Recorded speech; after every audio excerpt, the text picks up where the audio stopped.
stay standing. Now, our next speaker is a guy that many of you, I think, or some of you got the chance to be able to spend yesterday and the day before with him. I just got to see a little bit of what he did, but I was blown away because it was really cool stuff. And as I think Rich or someone else said earlier, he really is a great speaker. He's kind of laid back. I mean, you see him, and, you know, he's dressed casual, but he's funny, he's witty, and you can tell he really knows his stuff. And I'm saying that not just by watching him speak. It's based on his results. You know, he did mass control, which many of you are familiar with, did 23.8 million in a 24-hour period. And he just informed me he didn't get to keep all of it, but he said he got to keep some of it, right? So pretty impressive. And now he's going to share with you some ideas. And he doesn't speak very often. He says, I don't do this. Other than his own events that are few and far between, he doesn't show up for these types of events. So this is pretty special. Give him a special, warm welcome. Please welcome to the stage, Frank Kern. Let him hear it. Come on.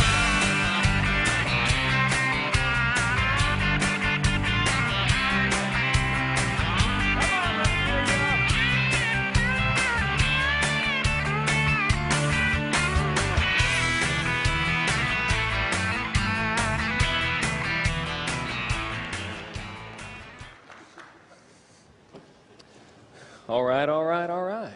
It's good to see everybody.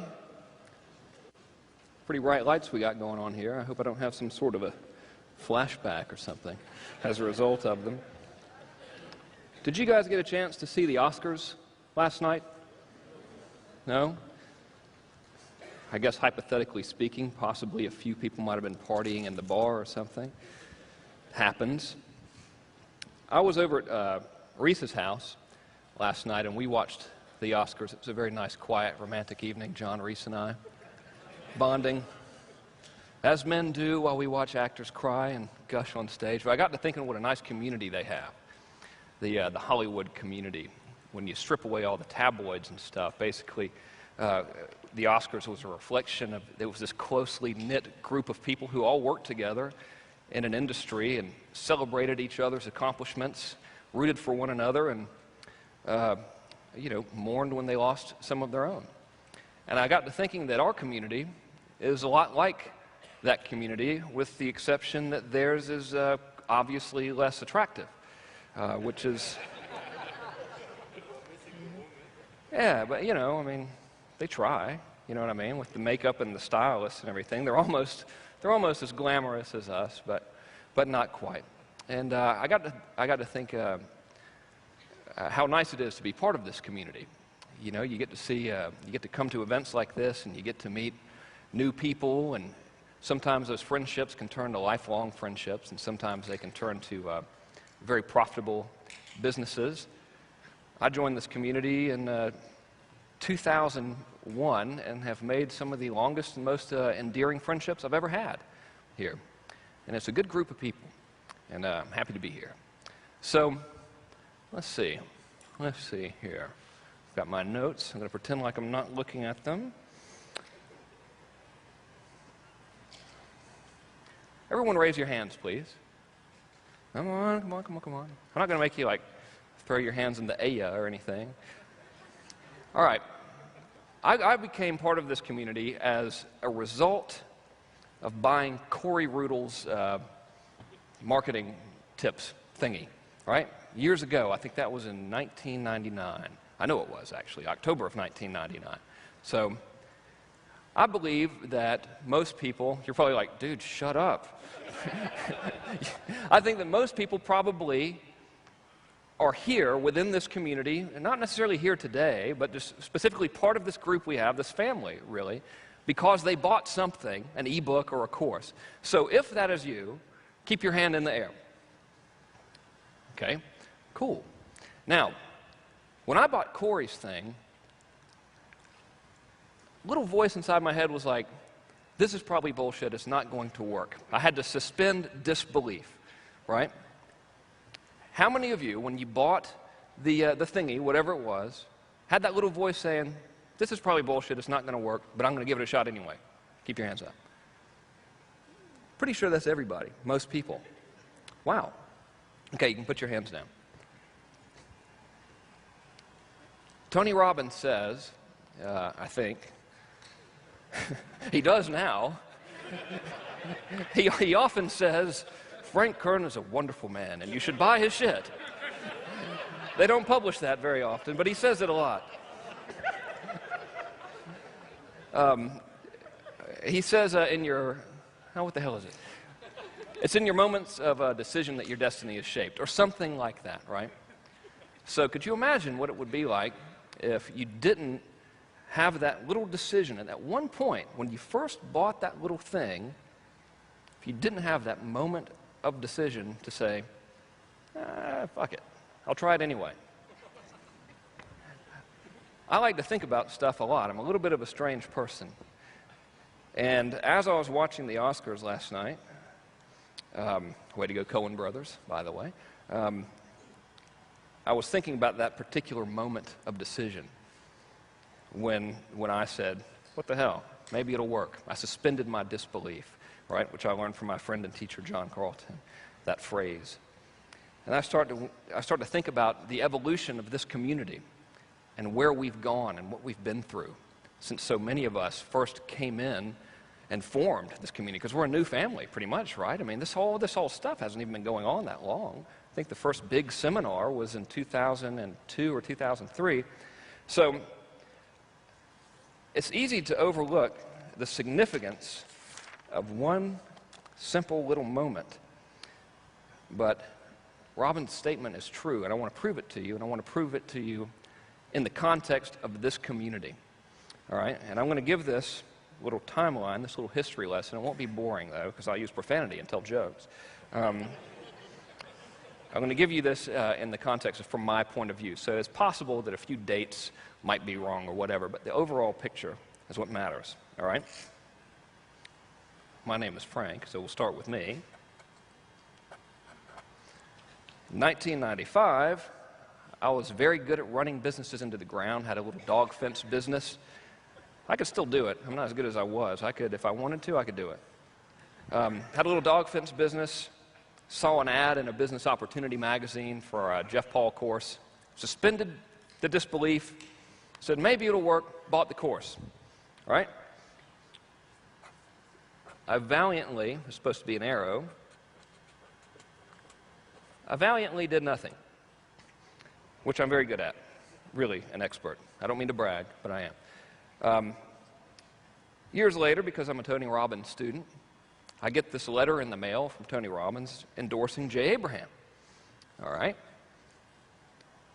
The book was $300-something for a book. It didn't even have pictures in it, much less pornographic pictures. Suspended the disbelief, took a leap of faith, really, because I think that's what we all do when we suspend our disbelief. Bought the book. Okay? Became reacquainted and reinterested in internet marketing, which probably put a little seed in my mind to be a little bit more receptive when I saw the ad for Corey Rudl stuff. All right?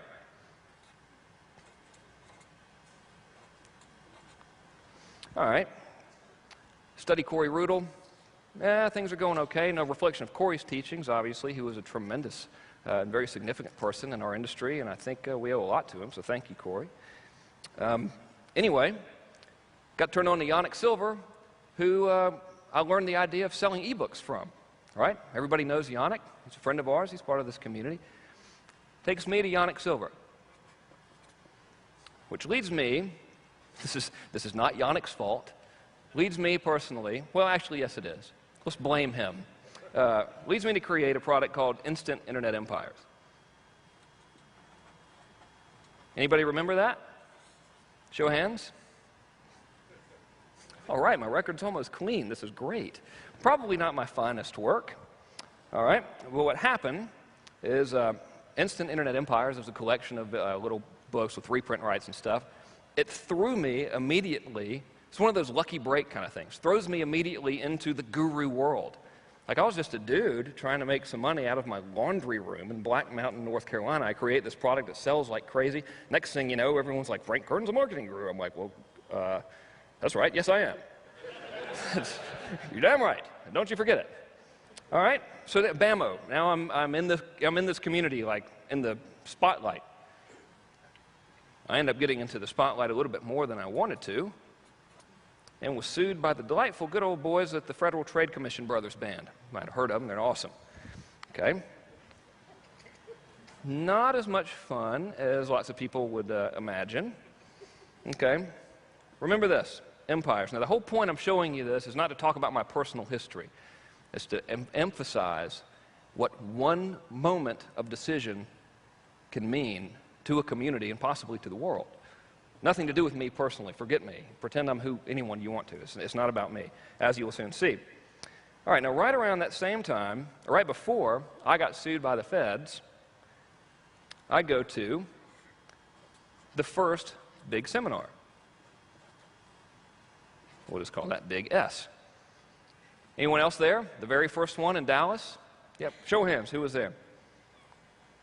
Not a lot of folks? All right, cool.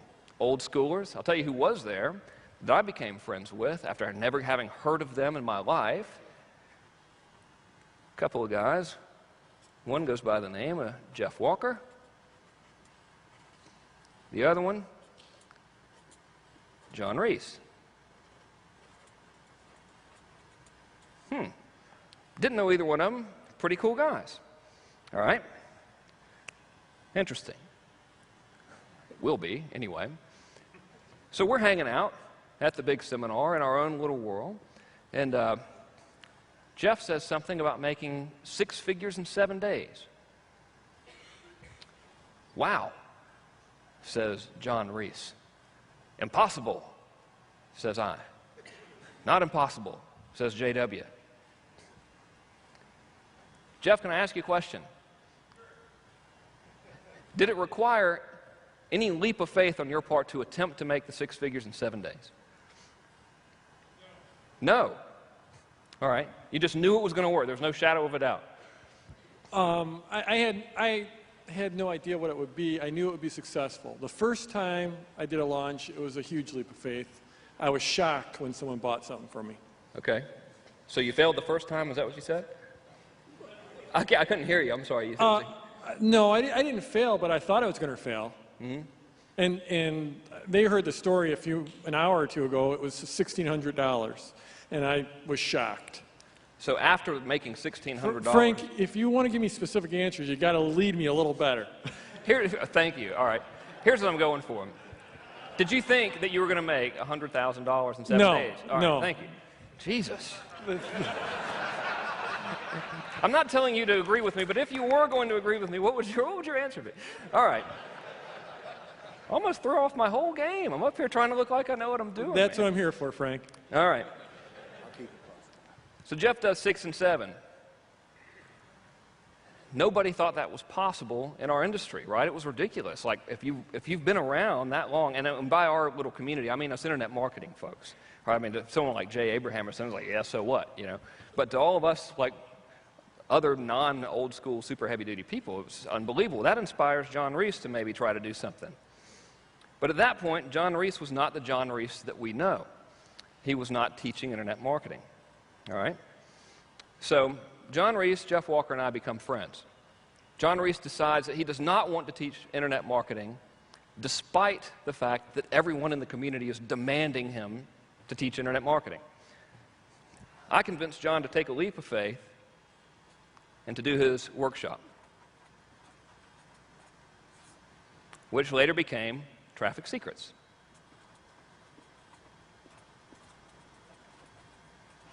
Okay? Now, the workshop is wildly successful, right? I don't know if you guys remember that, but it was a huge deal. First of all, it was like $3,500, which was at that time like $1 billion for our little world. And he was freaked out about doing it. It becomes this huge success. That positions him as this great marketer to be paid attention to. He turns it into Traffic Secrets. John decides to take a leap of faith and test out this whole launch thing and see if he can't take it to a new level. What happens? What happened? What do you know? John does the $1 million day.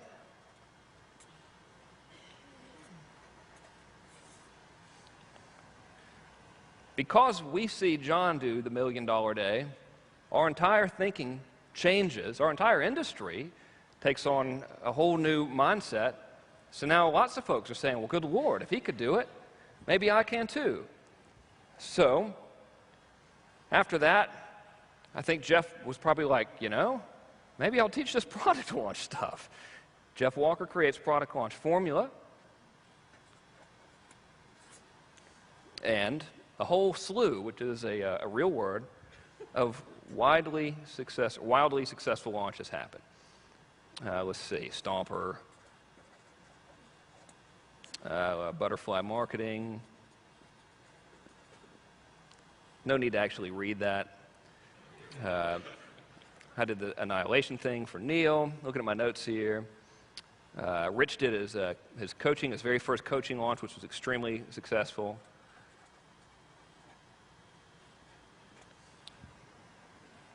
All this stuff is happening because little leaps of faith, little decisions were made, right? The little voice in the back of the head was ignored. Pretty cool. Okay. Instant Internet Empires, FTC. I'm hosed, right? I have to go to the internet community and go, guys, I'm a little bit of a degenerate criminal. Sorry. They made me say it. I don't really think I am. Not on weekdays anyway. That leads me to create a little product called the Underachiever Method. All right, which is all about niche marketing. I took a little bit of a leap of faith to try to do some of this product launch stuff, which I was learning from Jeff. It's before he'd released his course. Launched that, $1 million launch. Awesome. Okay, good for me, yay, zippity-doo-dah. Okay. You remember when we were talking about you join this community usually by buying something and taking a little leap of faith? One person bought this Instant Internet Empires product by taking a little leap of faith. His name is Mike Filsame. This is in no way to say I started Mike Filsame. I was just his gateway drug, so to speak. All right?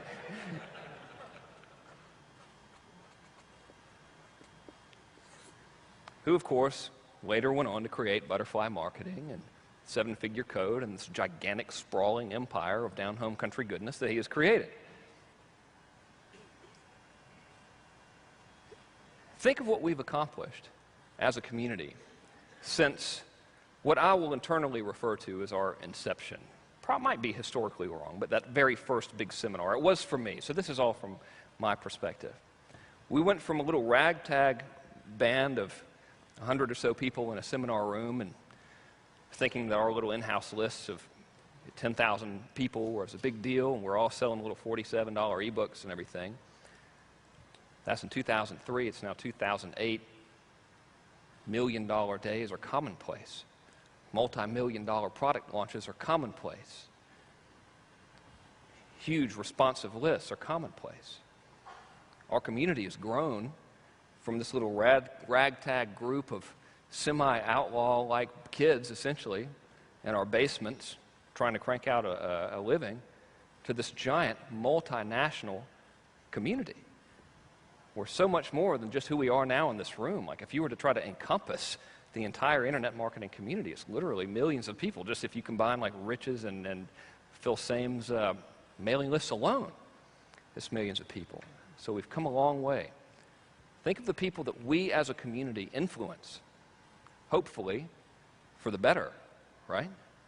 Collectively, how many millions of people do you think just us in this room touch every day with our communications and our influence? What do you think it is? I don't know. 15 million people is a conservative guess to me. And then those people might buy your stuff, and then what could very well happen? They might go on to influence others.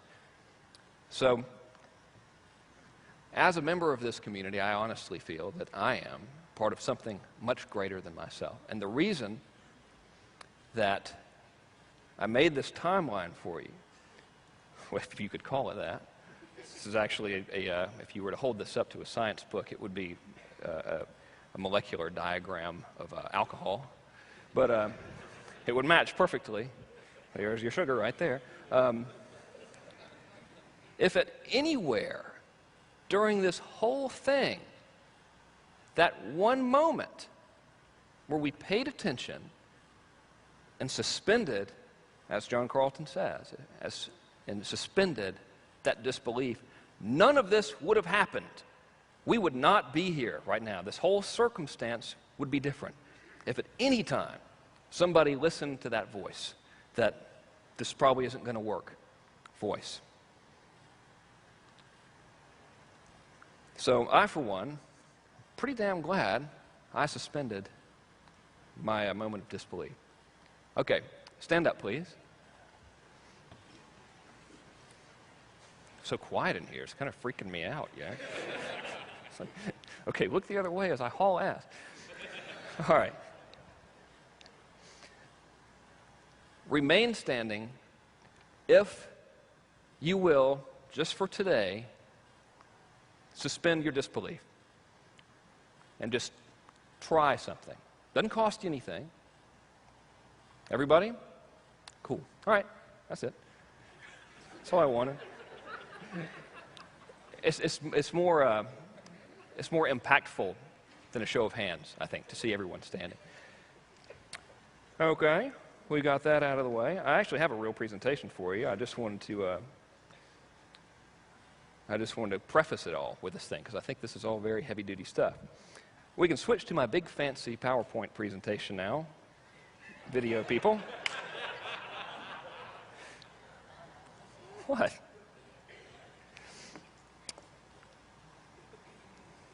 Okay. I'm not going to talk to you about mass control today. I'm going to talk to you about something that could possibly be a greater force than mass control, and it is something that mass control is built on, I guess. And it's called core influence. And the big fancy title here is how to make lots of people do almost anything, but in a cool way. I don't really like the word make there. That's why I had to throw in a cool way. So I'm sure you're all very good people. I'm very proud to be part of this group. But if you would, please just promise me that you will never, ever in your life use the stuff that I'm going to show you now or ever in the future for bad juju. Cool? Is that cool? Yeah. Okay. If you do and I find out, I will find you and I will persuade you to tattoo the word penis on your forehead. I can do this. I have that power. I learned it from Robbins. He says it all the time that he taught me that. Not really. Okay, today you will change your life. Pretty big claim there. Let me give you some disclaimers. Learned that from the feds. They could have just told me that to start with, you know. It could have just been like, dude, we were just thinking you might want to give some disclaimers. Anyway, disclaimer number one. I am not a psychologist. I have not studied psychology. I have no idea what I'm talking about, really, and should never be listened to for any reason, under any circumstances. Okay? So there's that. Disclaimer number two is that I'm not here to sell you anything. All right? Like, I officially forbid you to buy any. I don't have anything to sell at all anyway. I already sold out all my mass control stuff. It's the only marketing product I got. So no one can buy anything from me. Do you promise not to even attempt to buy anything from me today? Would you please humor me and say that you will promise not to attempt? Okay. I'm in a little bit of a dangerous position, really, because I'm known as this mass control guy, and I think the perception is you never know what the real angle is with me. You know, like some folks might be saying, oh, he's just trying to reverse psychology us and, you know, make us want to buy stuff from him more, which is not the case. Like, I have nothing to sell you. Do not give me money, please.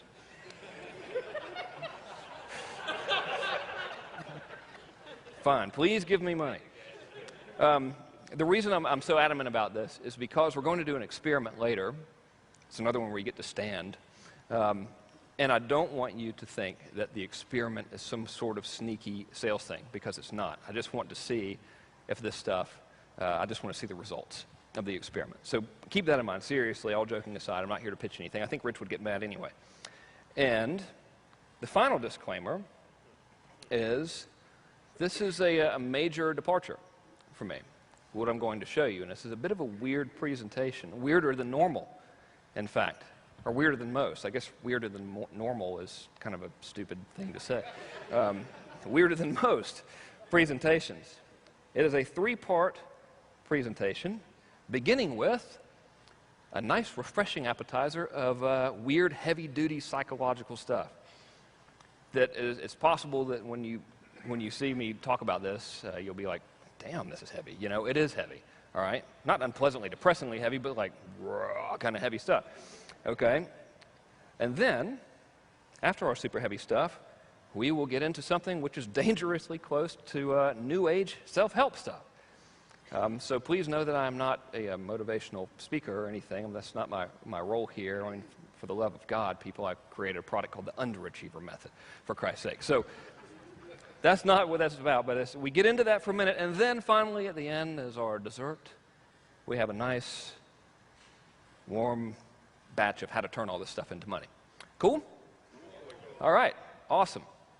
Hooray. Let me ask you a question. Have you ever been in the flow? Like where everything just seems to work out right, where everything's just cool, you talk to people, you're connecting with them, there's like, you have this effortless communication. Everything you do throughout the day is pretty easy, and at the end of the day, you're like, damn, that was awesome. I wish I could be like that all the time. If you've ever had that experience, please raise your hand. Cool. All right. On the flip side of that, have you ever, I guess I'll use this. Have you ever seen a sales presentation, maybe at a seminar or something, or a business opportunity presentation, where the person said all the right things and did everything perfectly, you know, dressed like you're supposed to dress, said like you're supposed to talk and stuff, smiled and all that stuff, but still, for some reason, you were just kind of like, eh. Yeah, raise your hand. Yes? Okay. Just want to make sure I'm not the only one. And now we will begin. Wow. Did that work? Okay. So, this whole core influence thing, literally, I believe, will give you the ability to get people to do just about anything you want them to do. And there are 2 easy steps. Step 1 is to know what you really want and who you really are. I will submit to you now and repeatedly that the answer to those questions that we hold in our heads right now are false. Step 2 is to know what your market really wants and who they really are. All right, so that's it. Thank you. Yes. Good movie that was. So we'll begin the heavy-duty, weird psychological stuff. I believe that most people carry around with them 2 versions of themselves. All right? The first version is the identity that they walk around in every day. I call it the shell identity. So, for example, the dude who's a banker who's walking around saying, I'm Bob, I'm a banker. I originate loans and stuff. I do banking things. Whatever they may be, I do them. Seriously. All right? It's the shell identity. It's who you think you are. So, if anyone ever says, who the hell do you think you are? You can say, I'm the shell identity.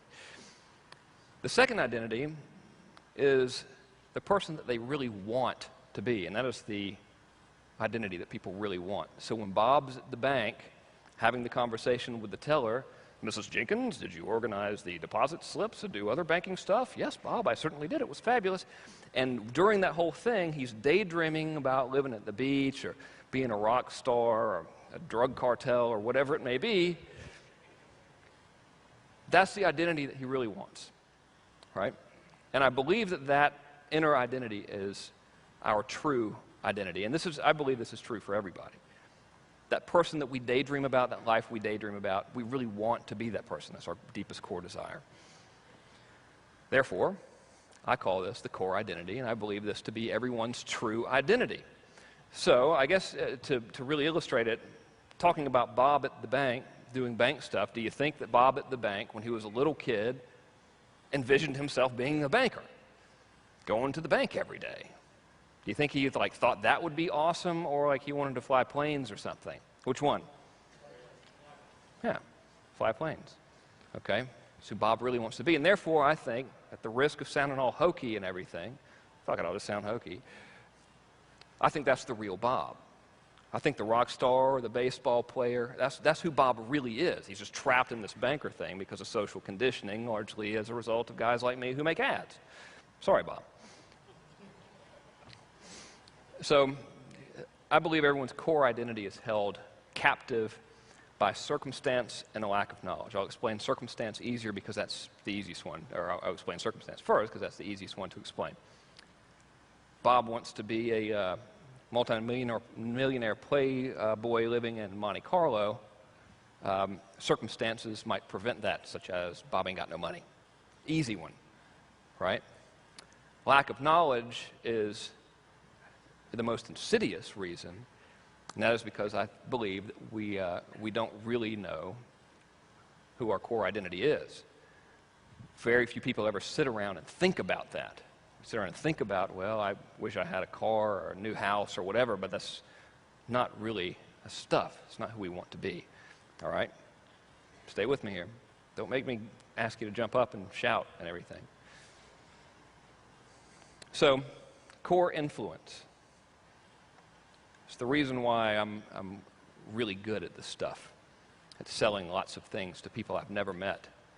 It's a core influence. Most influence is done on the surface. Call it surface influence or head-to-head influence. Very common stuff. I'm talking to you, you're hearing my words, you translate those into pictures in your mind or whatever. Your brain uses a little bit of logic, your emotions kick in. You say yay or nay, I agree, I disagree, I will do this, I won't do this, whatever. Normal stuff, right? That's how 99.999% of all influence is performed on the surface level, surface influence. Head-to-head, surface-level connection.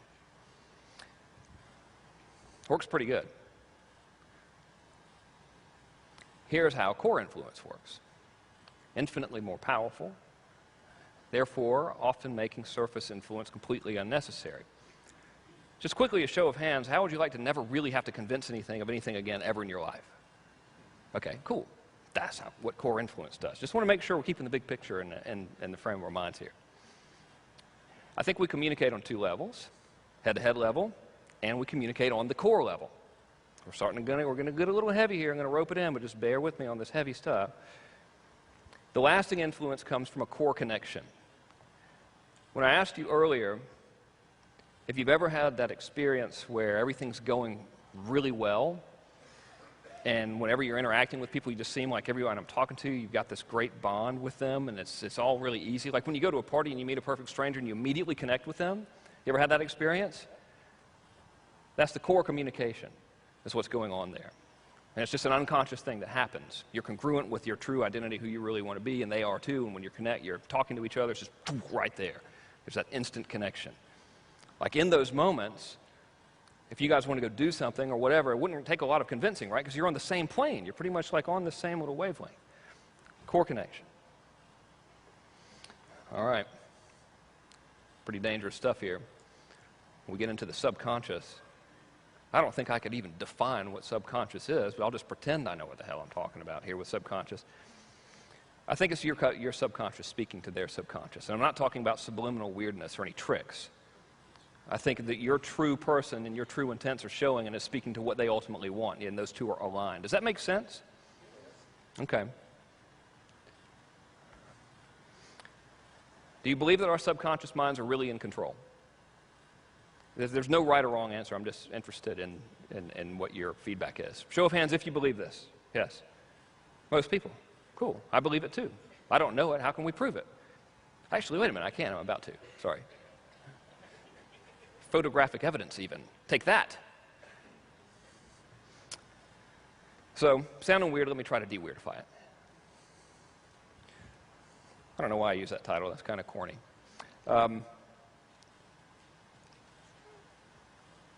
I say you can't really control your subconscious. I think you can guide it anyway. And I think with the proper guidance that your subconscious will create a new core identity for you, and this is the identity that will speak to your market on a core level. Let me rephrase it so it doesn't sound all weird. There's stuff you can do. First of all, I believe that none of us, until we do this exercise I'm going to give you, which I did not create, incidentally, really have any idea who the core identity is. We don't really know who that person is that we truly want to be. And this, I'm saying this to you at the risk of sounding like an asshole by saying that none of you guys are happy with your lives and you all wish that you were someone else. So that's not at all what I'm trying to convey to you. Forgot what the other part of what I was going to say was. Yes, now I've remembered. It is when we, as people, become congruent, when we identify that core identity and we become congruent with what it is and who it is that we truly want to be, that is when effortless influence occurs.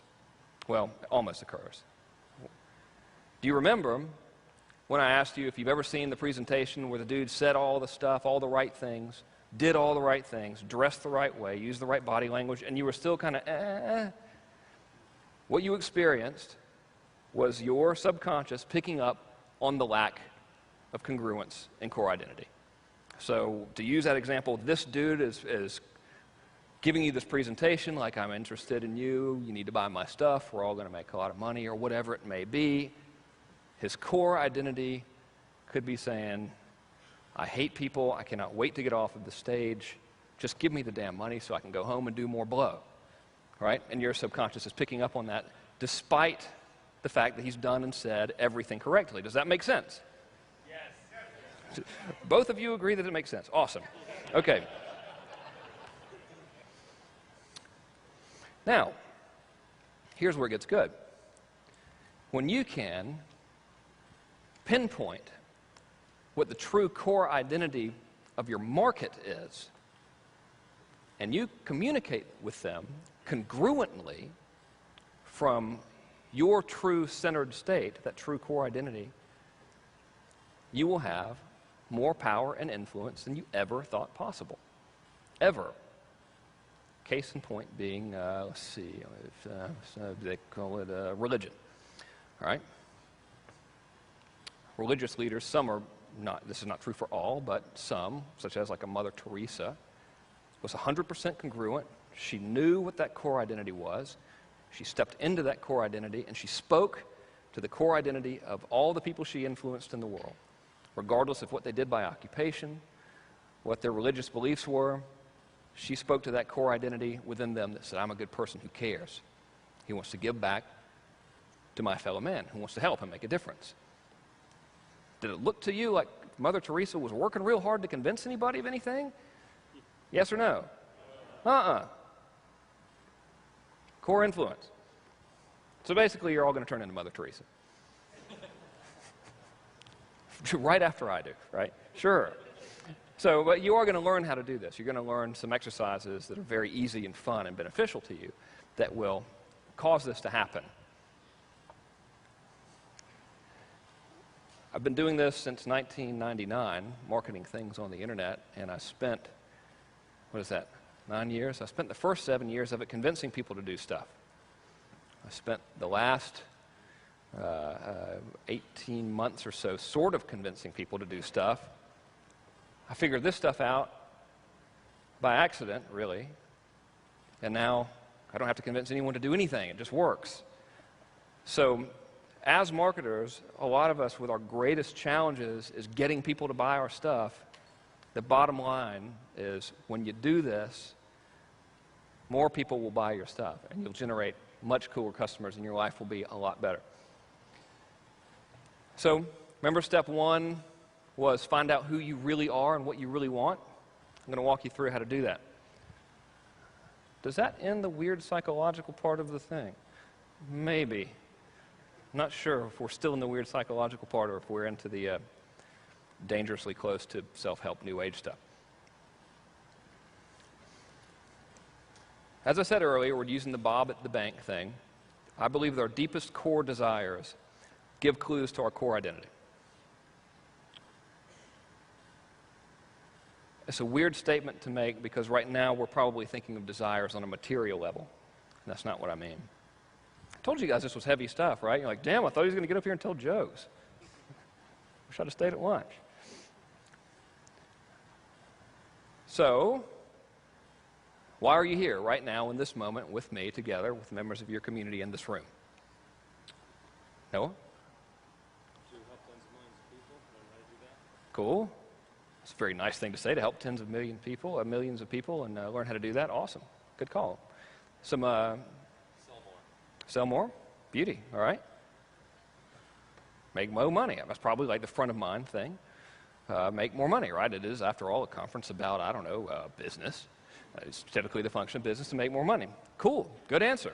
I like it too. Making more money is fun. Spending it's even funner. Paying taxes on it? Not so fun. Another reason might be to network with your peers, right? It's fun. Go to the bar. These things remind me sometimes of Grateful Dead concerts, but without the drugs. Because you see everybody, you see all these people you would usually only see in that environment. It's almost like this traveling fun thing. So you get to reconnect with your friends and tell war stories and all that. It's great. So network with your peers might be one. Get out of the house might be one. You laugh. I've got 2 young children. They're 2 and 5 now. And when they were like a lot younger and neither of them spoke English or stopped screaming for more than 30 seconds at a time, I would come to one of these things that they're right, good. You want me to come to the seminar and have people repeatedly throw bricks at me? Awesome. I'll be there. Can I sleep past 8? Great. Throw whatever you want. All right? Or maybe it's to contribute to the community. Kind of like what you said. Sweet. So, a typical thing to do, and it's we do this a lot in sales, and we're trying to get inside the minds of our prospects, say, well, why do you want that stuff, right? Why do you want that outcome? So an answer might be, why do I want more money? Why do you want to network with others? Why do you want to contribute to your community? So forth. So you might say, I want more money so I can get a Ferrari or whatever, right? Or so I can quit my job. I want to network with others so I can form joint venture partnerships, so I can distribute more of my products or whatever. And those are all acceptable answers, but our brains will lie to us. They are surface level answers, which are not to be discarded, but they are not the absolute truth. What? When I say something like, I want to make more money so I can buy a new car or a new Ferrari or a new house or, all this stuff, typically that's our brain giving us the surface level thing because it doesn't want to work that hard. And that's okay, right? Remember when I was saying that Bob daydreams of being the rock star or whatever? That's essentially like he's replaying these beer commercials in his mind, right? I wish I was that dude. It's normal. We all do it, right? It's cool. The truth is, we all want to create and perpetuate experience. Goals and things are absolutely meaningless in the context of this whole core identity weirdness I'm talking about today. We all want to create and perpetuate experience. I'll give you good concrete examples of that. Anyone ever know of a guy that might want a Ferrari? Anyone ever know a man that thought, damn, I wish I had a Ferrari, that's awesome? Yeah? Is anyone here? You guys, can I have some of what you're taking, please? We can get on the same level. Yes or no? Okay. Is that yes, I can have some of what you're taking? Because if you all give it to me, I think it might kill me. All right. Well, when a guy wants a Ferrari, I know because I've gone through the whole Ferrari thing, what we really want is to be like James Bond or something, right? Or whatever internally having that Ferrari means to us. I want to be like James Bond or a rock star or whatever, right? Normal stuff. That's why you want the Ferrari, for the significance, okay? And of course, the big lie is that we tell ourselves and trick ourselves into believing every single day. Millions of consumers believe it too. We're not alone. The big lie is that if you have the Ferrari, then you'll be like James Bond or whatever, right? I can hereby attest to you, in front of this council of my peers, that not a single flashy sports car that I ever had, and I've had a Ferrari, 2 Porsches, the BMWs, basically I've had them all with the exception of Bugatti, Lamborghini, and Bentley. None of them ever made me any cooler of a person. It totally sucked. I was like, okay, when am I going to become cool? This blows. You know? When am I going to become better endowed? Surely. When I would trade the cars in, the joke that I would tell the salesperson, they'd be like, why are you trading this Porsche in? It's awesome. I'd say, well, the penis extension mechanism is clearly broken. This didn't work at all. What else do you got? Well, maybe you should try the Ferrari. Okay. Nothing.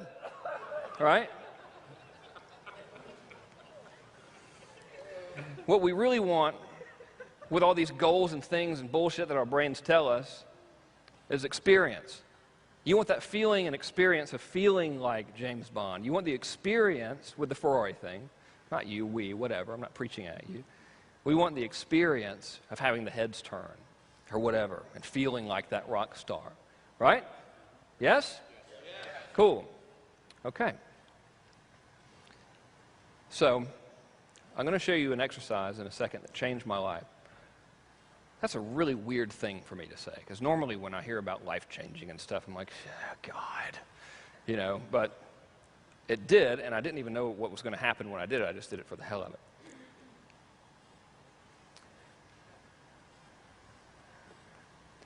When you do this, you will immediately, well, okay, it's not immediately. It takes a couple hours to do the exercise.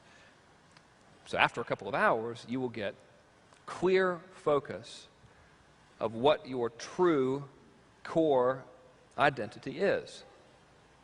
The freeing feeling from that is absolutely overwhelming because it strips out the bullshit. It turns off the beer commercial and helps you get down to what's real.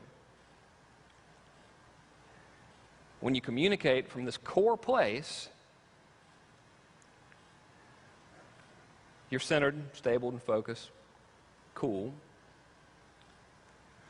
You also attract matches, and you're able to influence people effortlessly, specifically when you attract a match. Now, what a match is someone whose core identity is similar to yours. Let me ask you a question.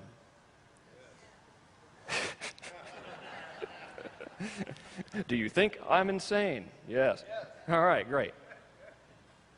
Show of hands if your idea of a good, fun life is to build a business where you have customers who are dramatically different than you and you don't really like them. Okay, cool.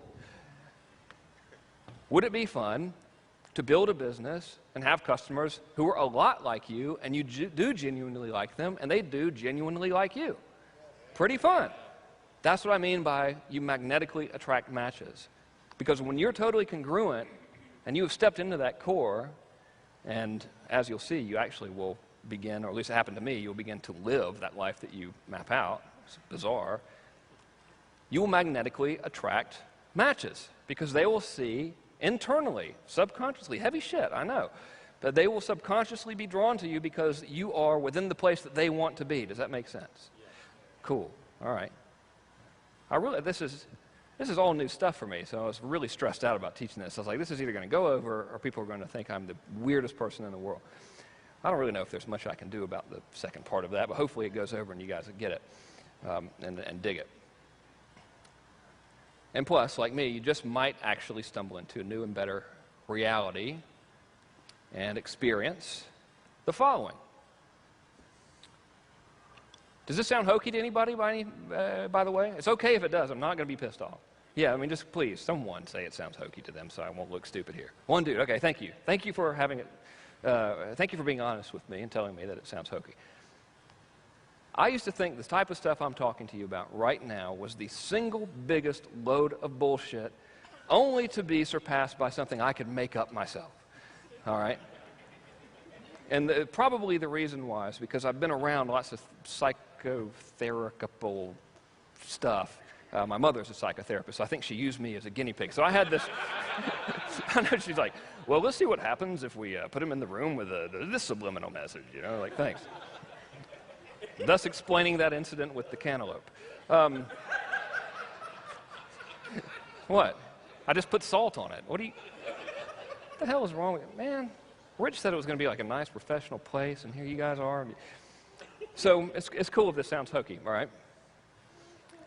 Let me tell you where I was before I did this. I had the Porsche.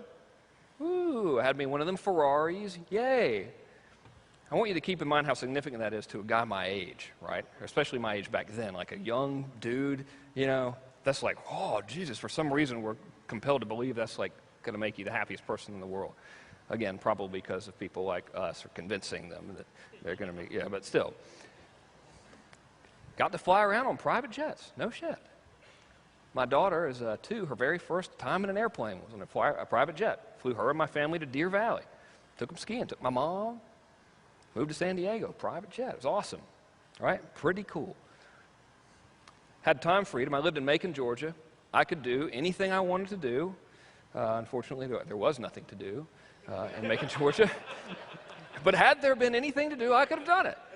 If I could have done anything other than like go to lunch and go to Barnes & Noble and then go like to post-lunch and then go to Barnes & Noble again, I could have done that, hypothetically speaking. All right? I kid you not, we had like this near family crisis trying to determine which big fancy mansion to buy. Not because we needed a bigger house, but simply because we could, and therefore we thought, well, we should, because we can, because that's what you do. You're supposed to show how significant you are by having a great big house and stuff like that. That was the big deal, okay? Does that sound like a bad life or a good life? Really? I mean, those are your big problems. Not so bad, right? It's absolutely fucking miserable. Horrible. I mean, totally miserable. Get up in the morning, what now? I go to my office, which overlooked the Loaves and Fishes homeless dude bread line and stuff. Why did I pick that? You know? Just absolutely miserable. One of the worst sensations I believe there is, well, maybe not the worst, I guess we could come up with lots of worse stuff, but a significantly bad sensation is to strive for your whole life for some goal and then attain it and realize it's empty. And it was all just this illusion. So when you have all the stuff that's supposed to make you happy and you wake up in the morning and say, now what? After about 2 months of that, not so cool. All right? It blows. So I hope by doing this that, if anything, I can spare someone that pain, because it's very significant. So, boy, this is fun, isn't it? I was born on a ranch. My parents threw me into a pit of fire. My business attracted the wrong type of customers because I wasn't congruent with the life I really wanted. I was focused on get the money and all this stuff. I built the wrong type of business. I went for the business opportunity, the early biz op seekers, bottom of the barrel stuff. I attracted bottom feeding types of customers. I did not like them. I was so miserable from being inundated with all of these customers who I did not like and wished like hell to avoid at all costs, that future business was deliberately sabotaged so I wouldn't have to complete the cycle of lameness anymore. Well, if I do this, I'm going to get more of these customers and they're going to email me and I hate them, all right? I'm just laying it out, man. Trust me, it happens to a lot of folks. It happens for a reason, too. I was taught that you want to avoid your customers at all costs and you get the money. Number one function of business is to get the money. I was taught that, and I believed that for a long time. My life reflected it. Your beliefs reflect your life, for sure, right? All the money I made was just, the end result of that was to buy things. Man, if I make an extra 200 grand, I can get a Ferrari. I can get a new house. I'm not going to be miserable in my new house. I can drive my Ferrari into the garage and be miserable, you know? All right? I shit you not. I would go out and buy all this stuff, and then instead of being like, this is great, I would sit around and worry about the stuff. Like when I would drive in Macon, Georgia, you got to like picture me living in this tiny little southern town of Macon, Georgia, driving a Ferrari. I got a little bit of attention in the thing, and I would drive around in it absolutely miserable driving in it because I was convinced that everyone on the road hated me and thought I was an asshole by sheer fact that I was driving the Ferrari, you know? So that's where my head was at. It sucked. Lived in a constant state of anxiety. Well, what if one of my customers finds out where I live or something and they like call me? Dear God, you know, it blew. 25 pounds overweight, insomniac, chronically paranoid. I promise you, when a car would come in front of my home, I would become anxious, defensive, and angry, thinking that might be someone that was coming to hassle me. Madness, right? Really compelling story. Oh, great. What else can you share with us? This is awesome. And if you act now, this could be you. Now with 20% more misery. The exercise I'm going to share with you, for lack of a better phrase, 9-month total life makeover. I did what I'm going to tell you about without any real goal in mind.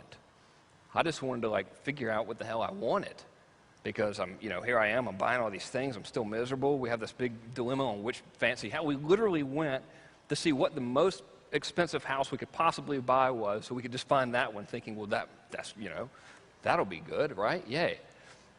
I went from that state to a significantly better life, which I'll share with you in a minute. I did this exercise in late September of 2005, sitting at my desk overlooking the loaves and fishes homeless dude thing, watching the junkies and the drunk people try to kill each other.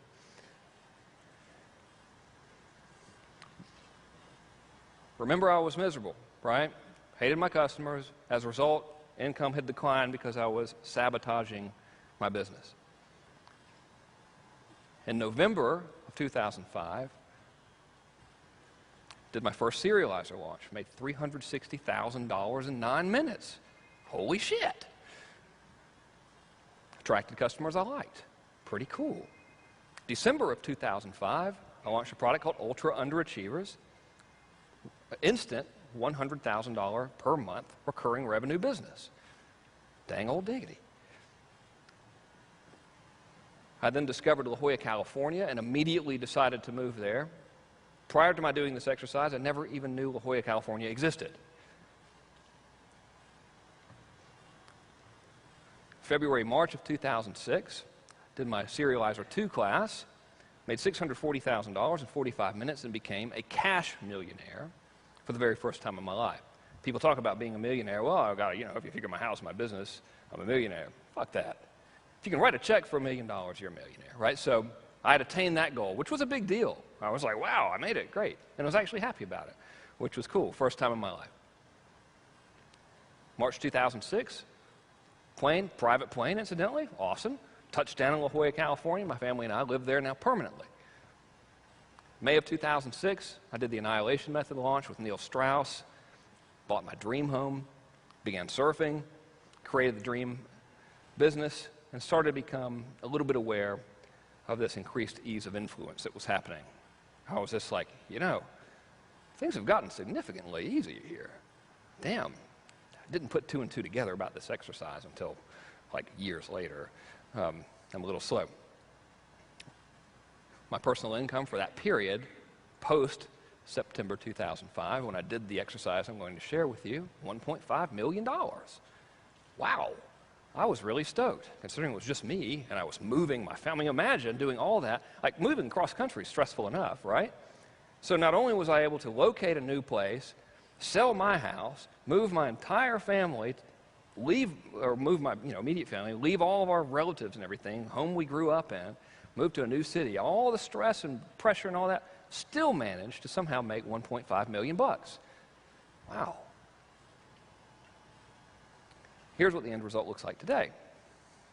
All the non-fun businesses, just turned them off, all right? Some folks that are here are clients of some of the businesses that I didn't really enjoy very much. For example, my Ultra Underachievers class taught niche marketing. I got to the point where I just ran out of stuff to teach. It's like, well, I don't really know how many other ways I can find out what people want and sell it to you, so what am I going to do now, you know? So I just turned it off to eliminate the stress of trying to come up with like new rehash stuff. Gone, pressure gone. All the non-fun customers gone. See you later. Thank you. May you live your life forever in peace. I hope you find happiness eternally. Today I get paid a fortune, literally just obnoxious amounts of money. I almost don't want to tell anybody because I'm afraid that they'll like go, oh, damn, dude, I'm sorry, that was a mistake. You're supposed to make like $7 an hour. To essentially make admittedly stupid yet fun videos with and for my friends and help people get rich by helping others. It's my job now. I essentially goof off, tell jokes with my weirdo friends, and get paid a fortune for it, which is great. I'm now a cash multimillionaire, which is multiple times cooler than being a cash $1 millionaire. Pretty neat. And I get to surf more, which is awesome.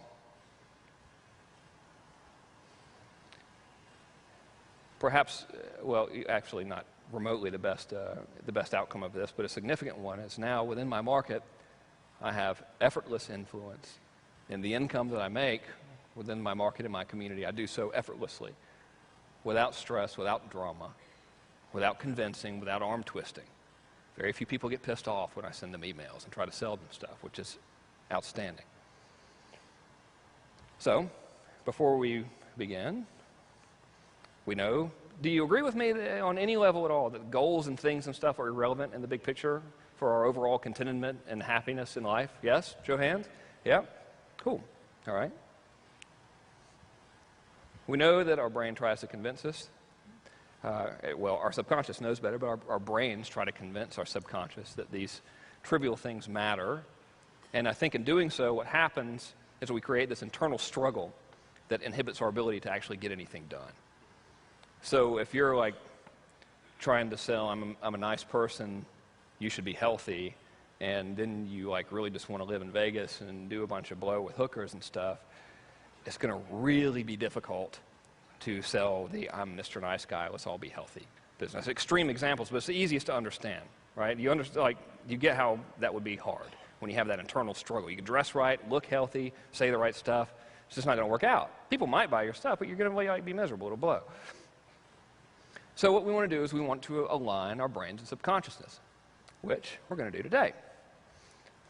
All right, we can all breathe a sigh of relief because this ends the somewhat weird, heavy-duty, conceptual stuff. You know what? That's not even remotely true. It's still going to be a little bit weird and heavy-duty and conceptual, but a little bit easier to follow now. All right, here's how it is. I figured out, maybe, the equation on a very basic level of how all this stuff works. I would like you to remember my earlier disclaimer that I'm not a psychologist, I don't know anything about it, and no one should really listen to me ever for any reason. But if you were to listen to me, this is what I would tell you. The formula is E plus I equals L. All right? E stands for experience. I think we can all agree now that we don't really want the stuff. All right? Even Rich earlier said, like in the first part of his presentation yesterday, after thinking for so long that internet entrepreneurs wanted the money, do you remember? What do they really want? Freedom. Right. What is freedom? Experience. We don't want the stuff, we want the experience. And then we want the experience that the things give us. Starting to get a little heavy, stay with me here. I stands for identity. Our experience, beliefs, and values create our identity. You can actually have those experiences externally, such as I'm now playing baseball and all that kind of stuff, or you can have them internally while you're daydreaming, running the beer commercials in your mind. But that plus beliefs and values creates our inner identity. So the L is life. And I believe that experience plus identity equals life. They work together, I guess, to form our lives, or at least our concept or perception of what our lives are. All right. Here's the big aha. What we all want, me, you, everybody else, is a new life. We don't want the stuff. We want the new life. And this is not at all remotely given to you from the perspective of, so now you all need to go out and change your lives forever. There's not, as far as I know, there's nothing wrong with your lives, right? Isn't that funny how it's like, today's going to change your life, and everyone's like, yay! And then they're like, no one ever says it's going to change it for the worse. Like, what if it sucks? Like, we're going to change your life. Yeah, because we're going to cut off your left foot, you know? So, shit, it was pretty good to start with, all right? So I'll illustrate it. When a family buys a new home, they're not buying brick and mortar and shingles and carpet and stuff. They're buying that new life that they'll experience in the home, right? They don't want the home, they want the new life. Very basic thing. I believe that applies on some fundamental level to every single thing that is sold ever. Some part of your brain is saying, is this going to move me towards or away from my core identity? All of us, mine, yours, all the rest of the world out there. That's the way it works. So, here's how to create a new life. First of all, when I told you about that whole 9-month experience I had, would anyone like to experience something similar? Yes. Cool. You never know, right? Some people might be like, no, I'm happy. The bank's nice. They've got health benefits. Shut up. Get a haircut. So, what makes you think I haven't already? All right. Sorry, that was not intended for this audience. Let's see. If we all live an average of 40 more years, you know, give or take, I guess on average all of us in this room might live another 40 more years, and we're going to live 14,600 more days, starting now from today. All right, now if you look at what a life is, it's really made up of individual days, right? Remember we said our experiences really shape our lives, our experiences and identity. Well, you get the experience from every single day, okay? So, I believe that if we want to find out truly what this core identity we have within us is, and we want to learn how to identify it in other people, we have to create the ideal day. We have to identify what a perfect day in our lives would be.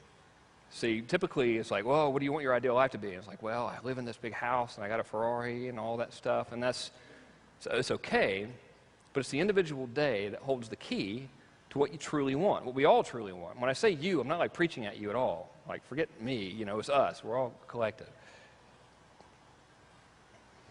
So here it is.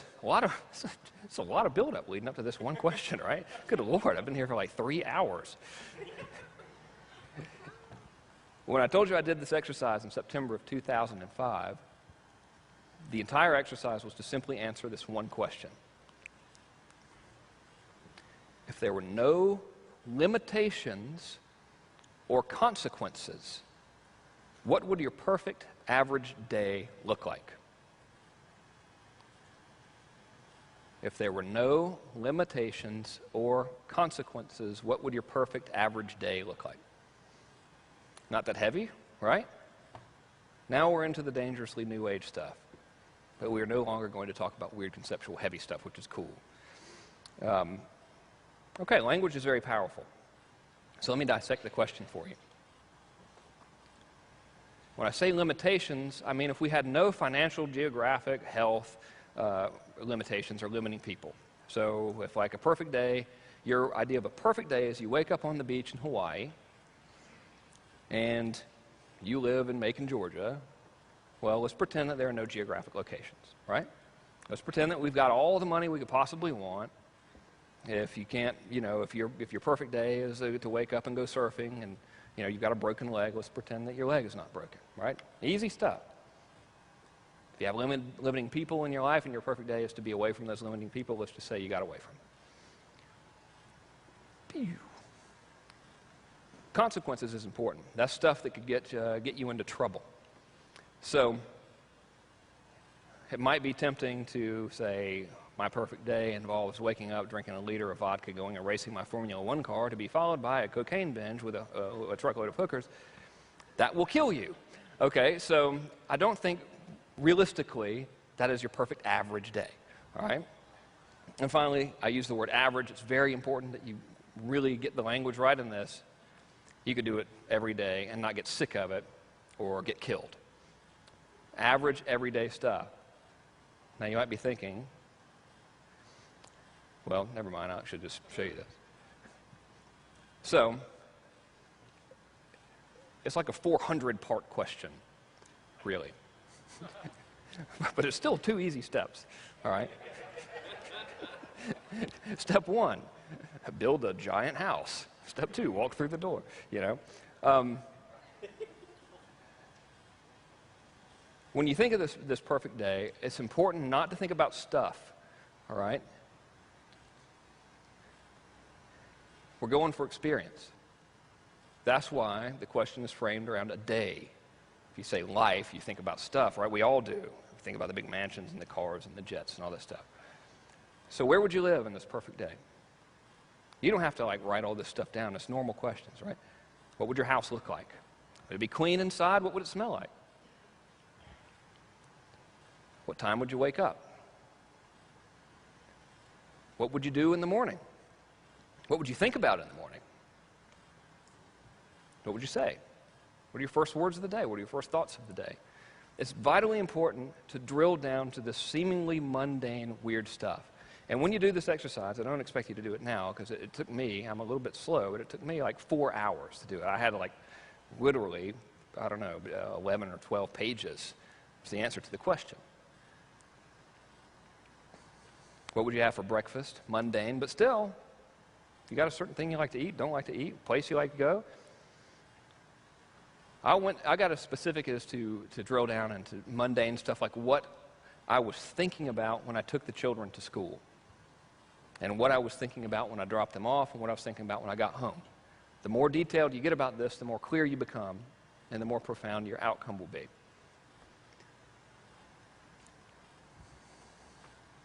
Where would you spend the first half of your day? You know, would you go to yoga? Right? That's what my wife does. Every day, yoga. I got to say, I'm a big fan. I like that. There's a lot of benefits to that thing, you know. Like, hey, wow, this is great. Well, I mean, she could go to wrestling or something, you know. I guess maybe that would be cool, too, now that we think about it. What would you have for lunch? Seriously, like, what would you have for lunch? Who would you eat with? What would your friends be like? All right, when I answered this question, I rewrote the behavior of my friends. I believe the specific answer was, we have a healthy lunch at a good place. It's got fresh food that we enjoy. Our conversation is not about idle gossip, but more of a celebration of the fun we've had earlier in the day and since the last time we saw each other. So what will you talk about? What are your friends like? The perfect day. So imagine another way to frame this question is if whatever you write down, you have to live that day, every day for the rest of your life. It's another way to look at it, okay?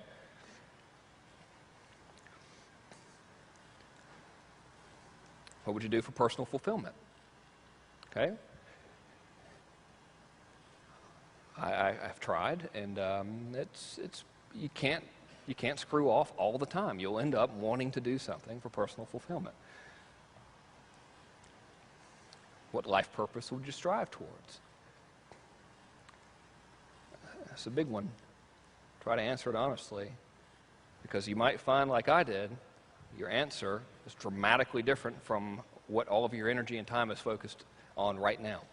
If it is, you got a serious mismatch, and that blows, and it's going to come across in every presentation you do. What would your business be? What time would you start work? What would you actually do at work? All right? For mine, it was coming up with evil schemes. The use of the word evil there is not really very nice sounding, so I'd define an evil scheme as just something fun instead of jest. What are your clients like? What's your relationship like with your spouse and your family? I wrote mine down. What do you and your kids talk about? What's that like? Not like we like each other, but why? What fun stuff do you do? What do you like about each other? What does your spouse like about you? What do your children appreciate within you? You have to live this day every day, forever, every day. Just imagine Osama's got the button on the destroy the world, or his finger on the destroy the world button. If you deviate from this day at all, he's going to press it. Okay, so you got to live it every day. Why I put this under the really big stuff, I don't know. I guess that's a reflection of where my mind is, right? Dinner is family stuff there, right? I mean, it is my house, so would you have dinner with your family? Would you go out? Whatever. What would you like to eat? Who would you eat with? What would you talk about? What would you do at night? Who would you do it with? I think we might have just had a little Beavis and Butthead moment there. I said, who would you do it with at night? But, you know, I mean, what would you... And, hey, like, speaking of that, you don't have to show this to anyone, by the way, but if the whole, you know, if the answer is dramatically different from your current situation, you should put it down. You don't have to show it with anybody. I'm not asking you to do that. I'm going to show you some of mine, though. Where would you do it? What would your thoughts be as you went to sleep? That's a big one for me. What are you going to think about? Those last conscious moments of the day. Where's your mind? Where is it now? You know, go to bed worried about stuff. You go to bed thinking about where the next sales come from, or, you know, what's going to happen if Google slaps you. That blows. That's no fun. I've done that. It's awful. All right. So, all this build up for one little question. Sounds any hokey? Yeah? Maybe? A couple of raise your hands if you're like, dude, all this for one stupid question? What the hell? One dude? Thank you for really being honest. I would never have raised my hand. Right? I'd be like, no, man, it's fine. Really, it's cool. I would have never, ever, I mean, I really like agonized over whether or not I should present this right now. Because typically, it's like, you know, I do these things, I rarely do them, and I tell some jokes and, you know, disguise content as entertainment most of the time. And it goes over very well, and then people say, we really enjoyed that, and I get to go home, and it was fine, right? But I was hoping I could really contribute back to my community today, so that's why I'm here. So, I did the exercise. Did not do it as this, I want to develop and identify my inner core stuff. Had anyone presented the exercise to me in that frame of mind, I would have never done it. I just said, yeah, whatever, shut up. I just did it because I was like miserable and every day sucked, and I was like, well, okay, what the hell do I want to do? And I was like, well, let's pretend. Perfect day, right? Now check this out. Indy and I wake up with the sun and laugh about funny things our children did as we watch the day break over the ocean. Incidentally, the reason I'm giving you this presentation today is because I moved from one office to the other after my mass control launch. I moved into an office closer to the beach, and I found the piece of paper, actually the notebook with all the answers in it. And I started reading it, and I had this big aha moment. So I dug it out, and here are the answers to some of my questions. So the first one is, what do you do when you wake up in the morning? What are you thinking about? Whatever. That was my answer. Check this out. That's the view from my bedroom. Can you believe that? None of this was planned for me, okay? It just happened. That's the first thing I see when I look out the window. That's it. Ta-da! Weird. I'm starting to think this might not be so much bullshit, okay? But I need lots of convincing, so I'm going to assume that you do too. In the morning, we're excited to get outdoors and exercise. Remember, I was 25 pounds overweight. My activity was to go eat lunch, then go to Barnes & Noble, and then go have a re-lunch, all right? I had hated exercise, okay? I wrote down, though, because I wanted to have this, in my ideal life, that was it. In the morning, we are excited to get outdoors and exercise. I look forward to this and view it as fun. It is not a chore or a mundane task, but a source for continued fulfillment and well-being. It's fun, and I would do it even if it wasn't good exercise. See the little dot? That's me. Christmas morning, 2007. Every day. No moss 25 pounds. Maybe it's not bullshit after all. I had never even touched a surfboard in my life when I wrote that. Never. I don't even know if I'd seen one in real life when I wrote that. In mine, I would describe the house. I told you not to focus on things, so you don't make it all about things, but if something comes up, like it did in mine, I described my home, write it down. After exercise, I take a shower. Our shower is huge and made of marble and glass. It has a bench to sit on and lots of jets, so we can both get in there. The point is to show you the shower. 6 people can get in that shower. 3 can sit on the bench, and 3 can shower under the 14 jets that are in there. The people on the bench can help if they like, or they can simply watch. It's up to them. It's marble. It's marble. It has a bench. It has multiple jets. It's the exact same thing I wrote without even consciously saying, this is what I'm setting out to do. It wasn't a goal-setting exercise. I just said, shit, this day sucks. What would a good day be? You can never really get anywhere unless you know where you're going, right? So the whole point of the exercise for me was not to have this entire life transformation. It was just to see, well, if I'm so miserable now, what is it that I actually want? So, shell versus core identity. My shell identity was motivated by things, goal-driven, status-driven. The reason I was buying the cars is because I wanted people to think I was cool, so all the people that thought I was a douchebag in high school could see how cool I was, right? Let's get honest. Okay? Get the money, get the money, get the money. Right? Zippity-doo-dah. Miserable. That was my shell identity, though. So common on some variation with all of us. The core identity was I truly didn't give a shit about any of that stuff. I wanted to leave normal society, live at the beach, cultivate an ideal lifestyle, and get paid to have fun and contribute to others by doing so. What do you know about that? Huh. What's this got to do with making money, which is the whole point of the conference? Well, I didn't give you all the stuff that I wrote down. Remember when I said describe what you do at work, when you go to work, where you go to work, and all that stuff? Check this out. In describing my business, at the time, my business was a really big part of my identity. It's not so much, but I described what I wanted it to be. I wrote down, my business is fun and easy. My main function is to simply come up with cool ideas that help me and my clients make tons of money without being obnoxious about it.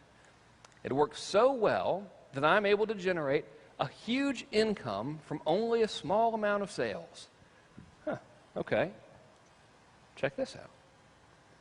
My customers are cool, fun, and low stress. I actually enjoy interacting with them. And if I were to encounter them on the street, I'd be happy to see them and would not walk the other way. Complete 180 from the life I was living and my mentality regarding my customers at the time. I think, well, that's a nice sounding title, isn't it? Since I did the exercise, September of 2005, generated almost $31 million in revenues for myself and my clients. And by clients, I just mean the dudes I did stuff directly for. God knows what the people I've taught have made. We don't even count that. Right now, my business, one of them, is on pace this year alone to pay me close to $2 million in passive residual income if I never sell another product all year. Are you starting to believe me now when I say, please don't buy anything from me? I'm not here to say I'm doing okay. Okay?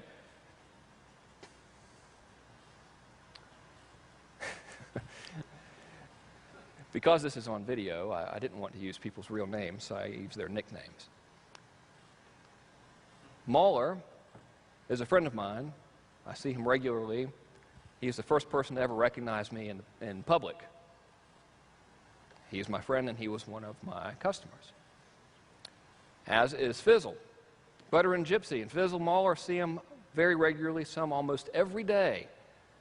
Customers. Hang out with these people. I went to Mahler's wedding and wanted to. How many times did you actually want to go to somebody's wedding? I was like, dude, this is going to be killer. All right, wanted to go. Magic Ryan, Rabelbowski. Friends of mine, these are all people who were customers, who fell into the previously dreaded, God help us all, if any of these people ever call me on the phone or find out where I live, category. All right? Customers. About 3 days ago, no, not 3 days, 3 weeks ago, I was leaving the new office, rode my new exotic vehicle, which is a Sector 9 skateboard. It cost me about $100. Rode it down to the beach to check the waves. Hanging out. Decided it was pretty good. I was going to go out and get in the water. I hear this, hey, is your name Frank? Look over. It's this girl and a couple dudes. The girl was pretty good looking, too. I was like, this just keeps getting better. And I said, yes, it is. Turns out they were customers. Just happened to be in my neighborhood at my beach. Either that or they were psychotic stalkers. I'm going to hope that they were customers, right? I was glad to see them. Previous life, I would have been horrified, mortified. You know what's cool? They didn't hassle me. They're like, oh, dude, you going surfing? Sweet. Yeah, we're in your class. We're just making some videos down here. Have fun. Awesome, right? Check this out. Since I got here in Orlando, I arrived Thursday, hang out with my buddy Johnny, 2 random, unsolicited, just happenstance emails from new mass control students, one with a video attached where he made $25,000 in 4 hours, the other saying he brought in $90,000 in 1 week. Does that sound like a little bit of a transformation to you guys from circumstance? All right.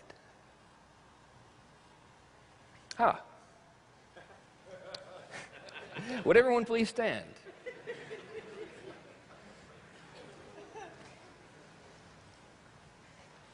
Want to stretch a little bit or something, or jump around, or whatever you're supposed to do? All right. Remain standing if having a business that pays you an obscene amount of money, where you get to do something so much fun that you think to yourself, I cannot believe I'm getting paid for this, and your customers are cool people that you actually like and who like you and you want to hang out with them, remain standing if that sounds cool. Okay? That wasn't a loaded question at all, right? Remain standing if right now you might be thinking, you know, I like life pretty good, but I've never really sat down and thought about what an ideal day would be. I've never really considered what the perfect life would be.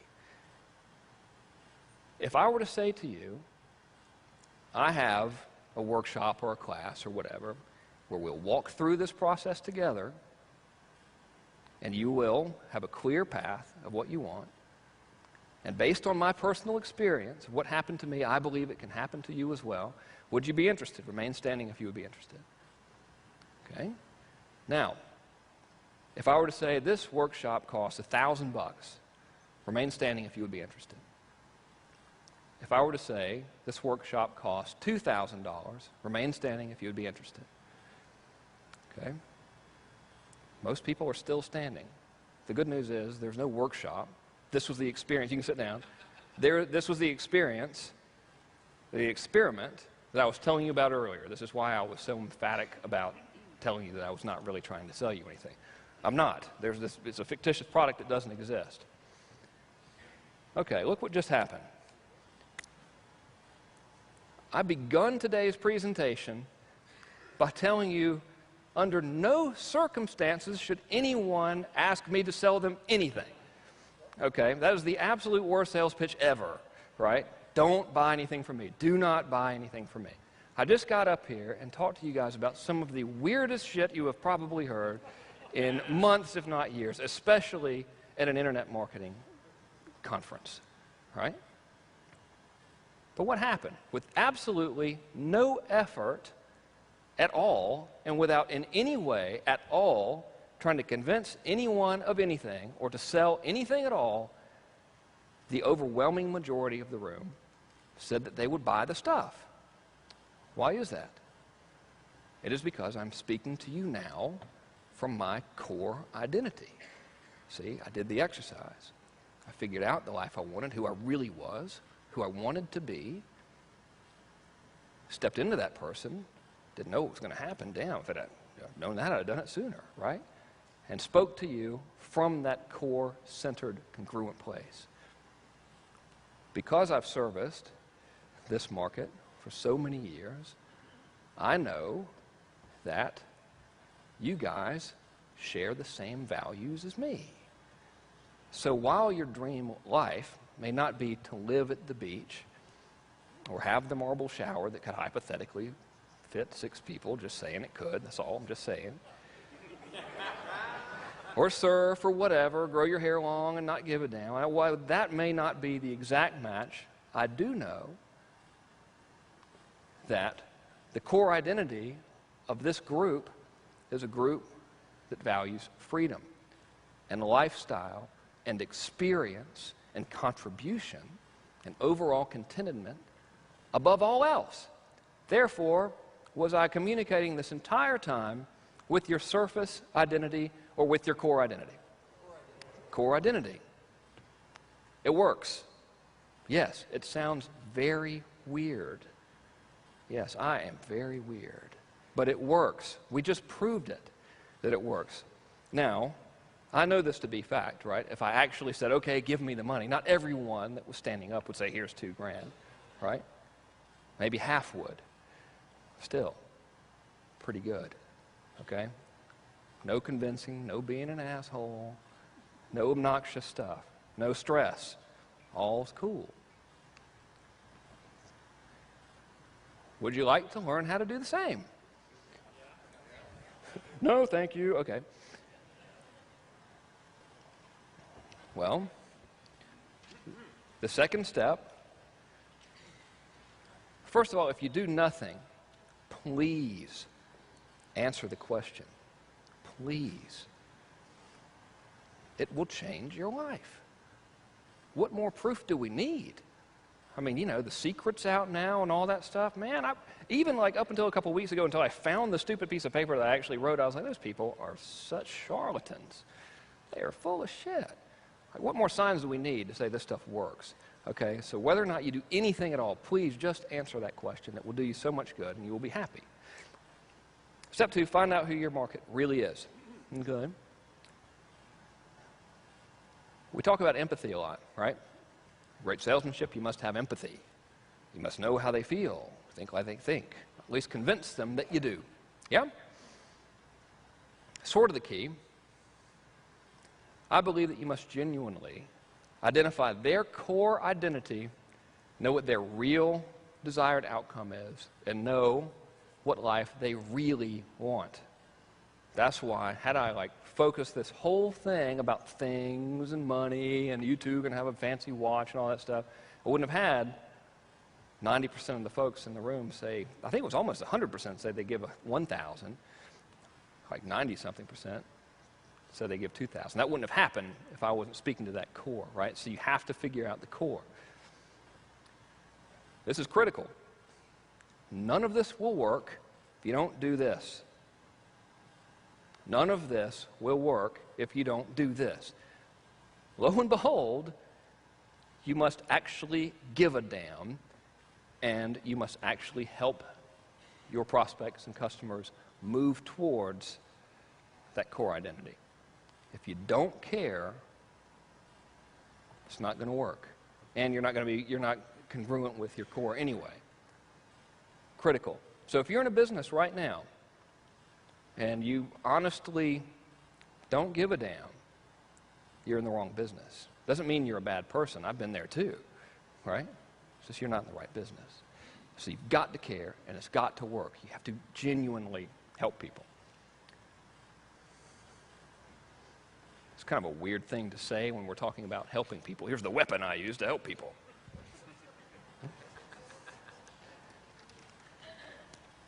I'm touted as a good copywriter. I'm not, really.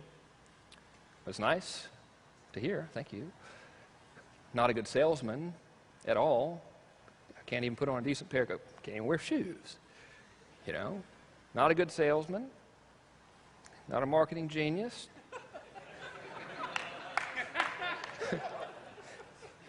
I had to find, don't go taking my trademark, damn it. I'll take you out.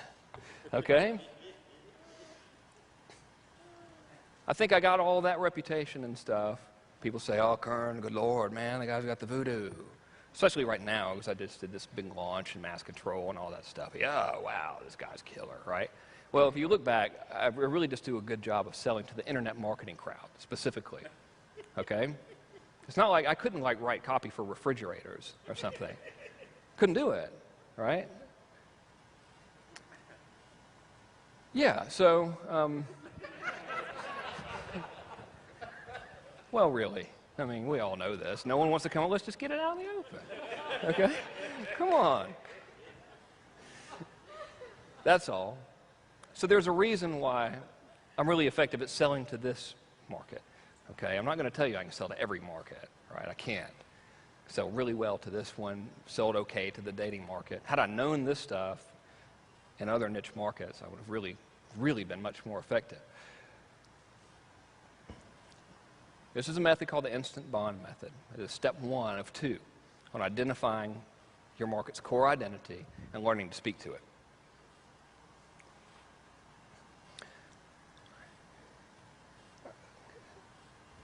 Probably when I say your market, I'm doing everyone a disservice, including myself, because person-to-person selling is most effective. Like if we sit down across the table, or preferably side by side at a table,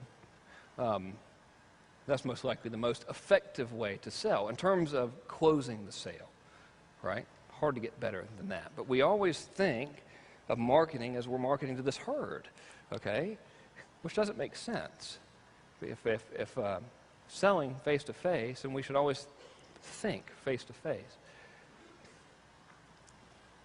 So when we design campaigns, we usually market to a group of people, right? Yeah. You need to design every single piece of your marketing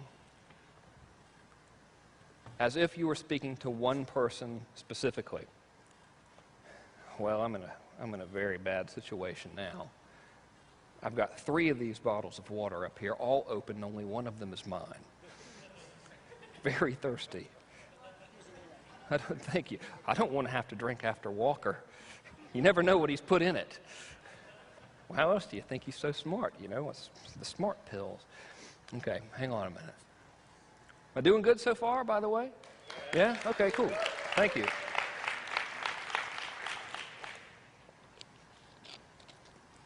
I was very apprehensive about trying to convey this.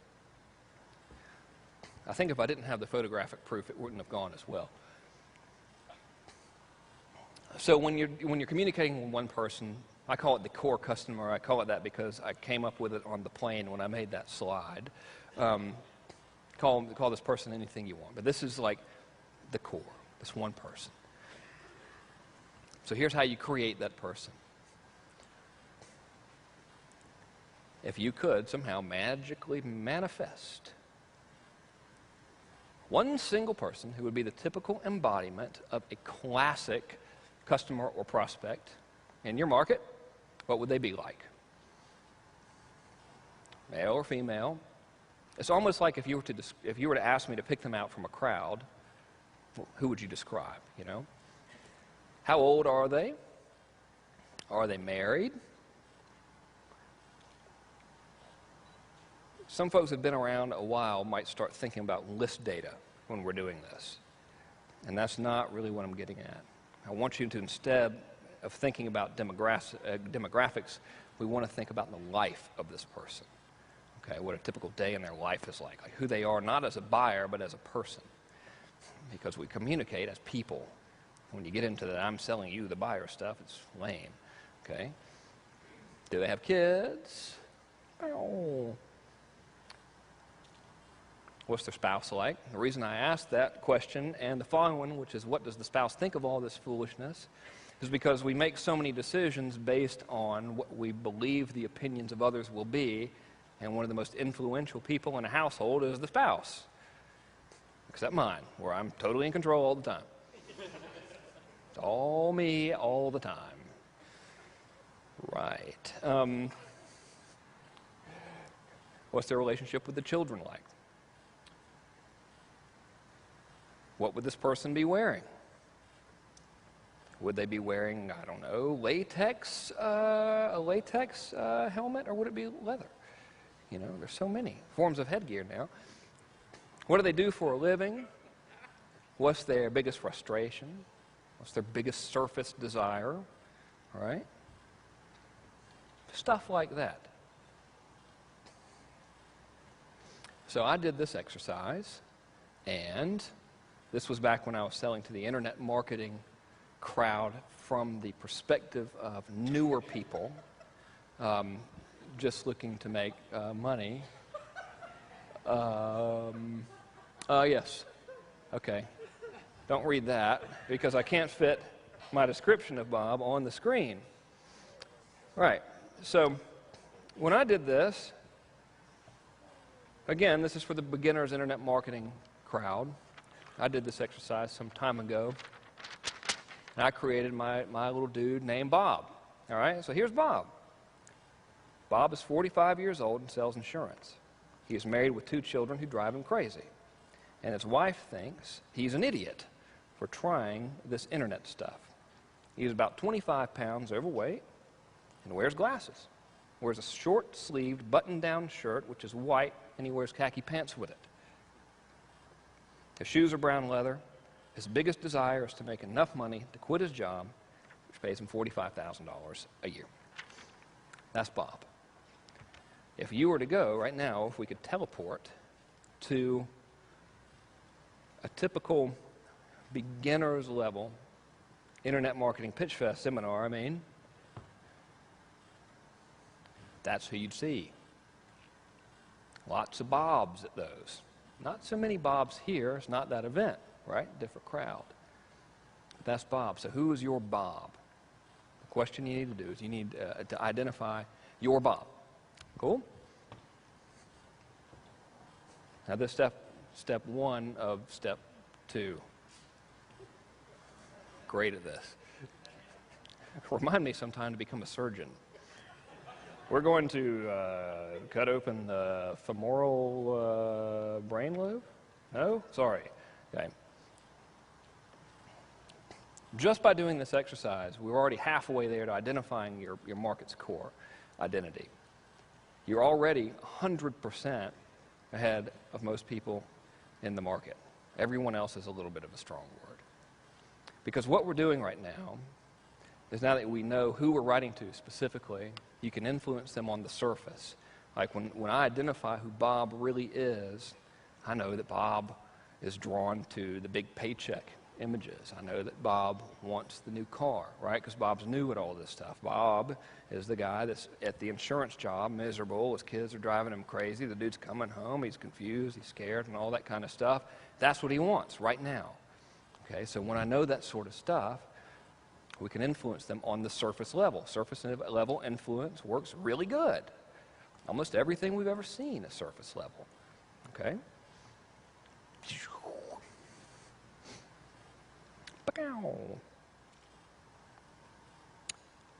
All right, so when you do this, you're better at selling to your market than most people are.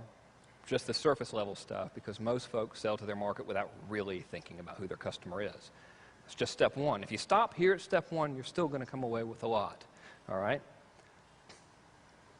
I sold instant internet empires based on step 1.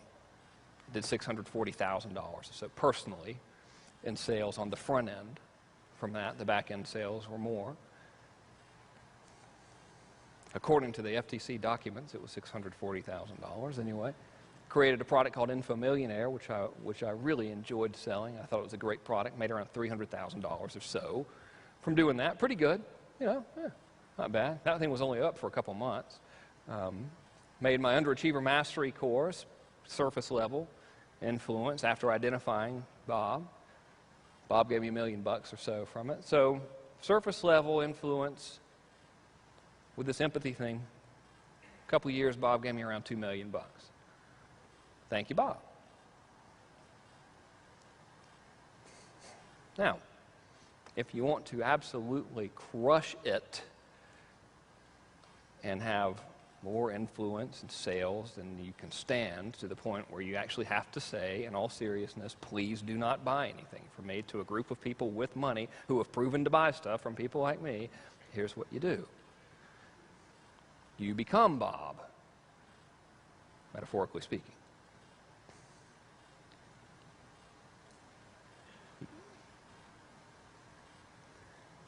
You remember the question that I asked you to ask yourselves about your perfect average day? Well, now that you know who Bob is, it's time to pretend. You need to pretend like you are Bob. This is why I was telling you not to look at Bob like a person on a direct mail list data source. This is why we need to know the mundane things about Bob, what his kids are like, what he wears, what he does for a living. We don't care if Bob has an American Express card with $10,000 on it. We don't care about that marketing data. We want personal data, okay? You step into Bob's shoes and you run the little magic question, effortless transformation 2000 exercise as if you were Bob. Are you going to be exactly right? No. You're pretending to be someone who is a representation of thousands of people within a market. You've never met Bob. But you're going to be close enough. All right? Now you know who Bob really is. Now you know what Bob really wants. Okay? So, remember when I was given all my weird ethereal sounding stuff saying, when you meet someone and you have this connection with them and you don't even know why, but you really feel bonded to them and you like them and they like you and you feel like there'd be no convincing or arm twisting with anything involving you guys? When you do this now, you're speaking from your core to Bob's core. Okay? So here's the real Bob.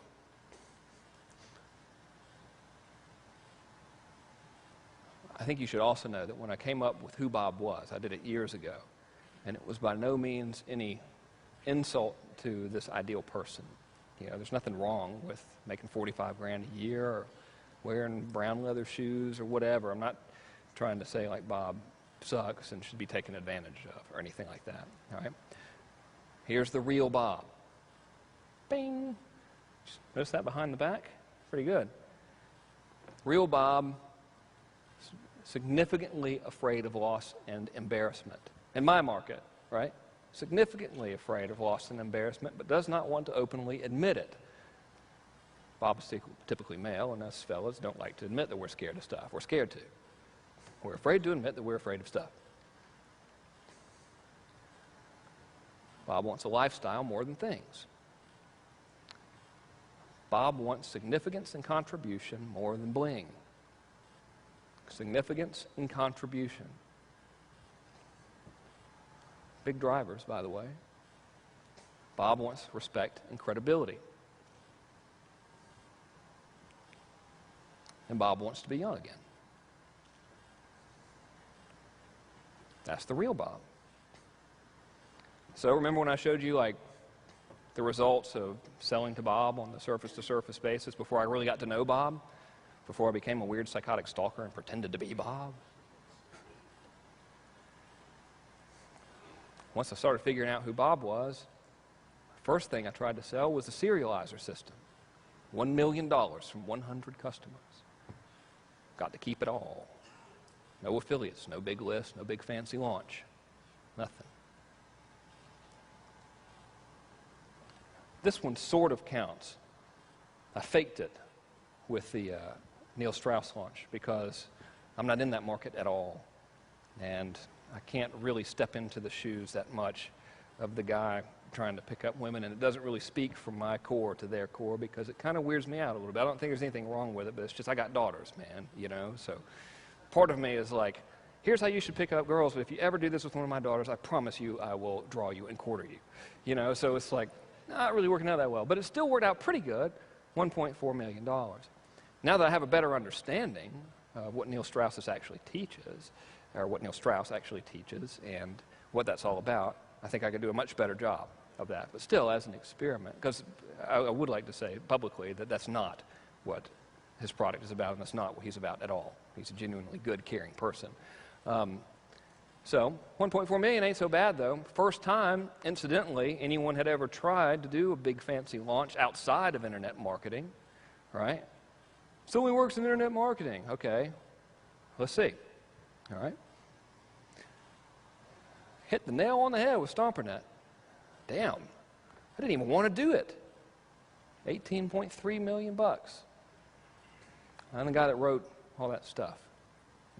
I'm the one that scripted those videos. I'm the guy that made the markets fall in love with Brad and Andy. It's me. 18.3 million smackers. Pretty good. Pipeline profits, $3.1 million. Mass control, which I just launched a bunch. $400 billion zillion. The refund periods aren't over yet, and I don't want to jinx myself. you know. But a lot worked. It exceeded my expectations, actually, dramatically. It was also the easiest one I've ever done. Strange. So you get this down, remember I said effortless influence, effortless income? It's easy.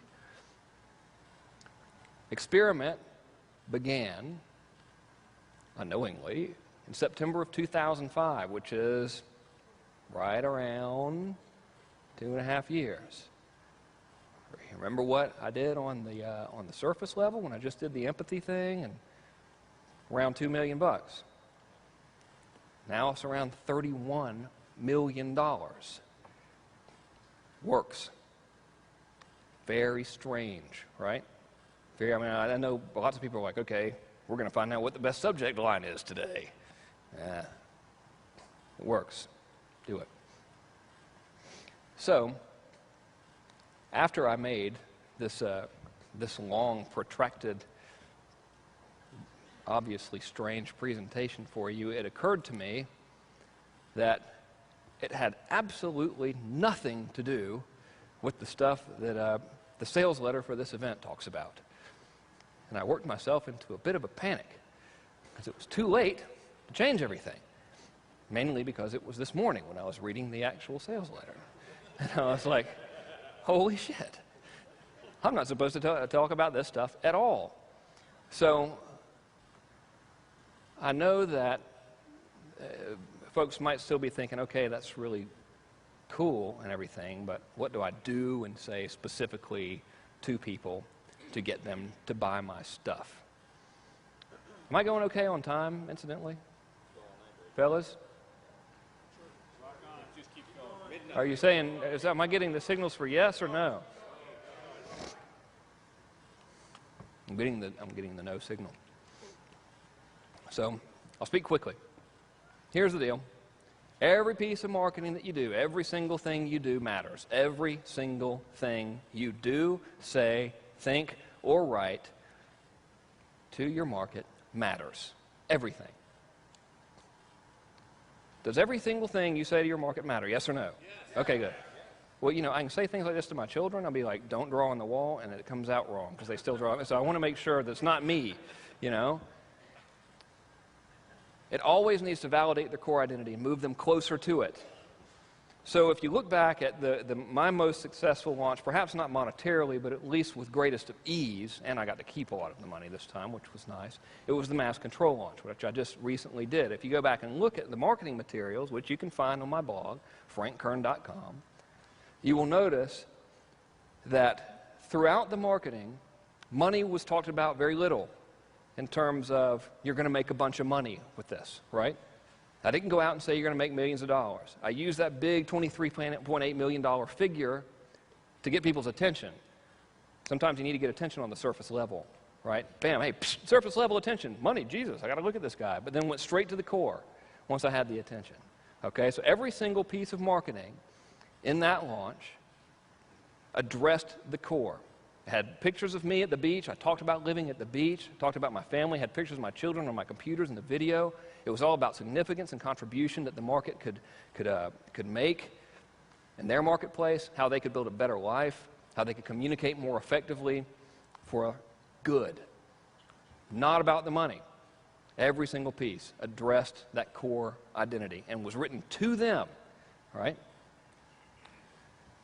What was the other thing I had on there? And it moves them closer to it. So moves them closer to it with results in advance. So you can't just talk about it and paint the pretty picture. Every single piece of marketing that you give actually has to help people. Imagine. That's just patently ridiculous, but it does. Damn it. It does anyway, right? So if you'll look, every single piece of marketing that I gave out was not clever salesmanship, was not awesome copy or well-produced video or anything. It was just me being a regular dude helping people out. You need to build a list? Here's how you build a list, okay? You want to learn how to communicate effectively and not be obnoxious? Here's some tips you could do, right? Bam, by the way, my stuff's pretty good. Think you might like it. Maybe you could buy it. It was a whole message. Results in advance. You can move someone closer to their goal in your marketing. Every single step that you move them on that timeline to their desired outcome, every time you move them closer by helping them, their desire to buy your stuff increases, as does your credibility. And it goes up exponentially with every single step. Cool? And I think I better wrap it up with the last point before I get shot at by the video dudes back there.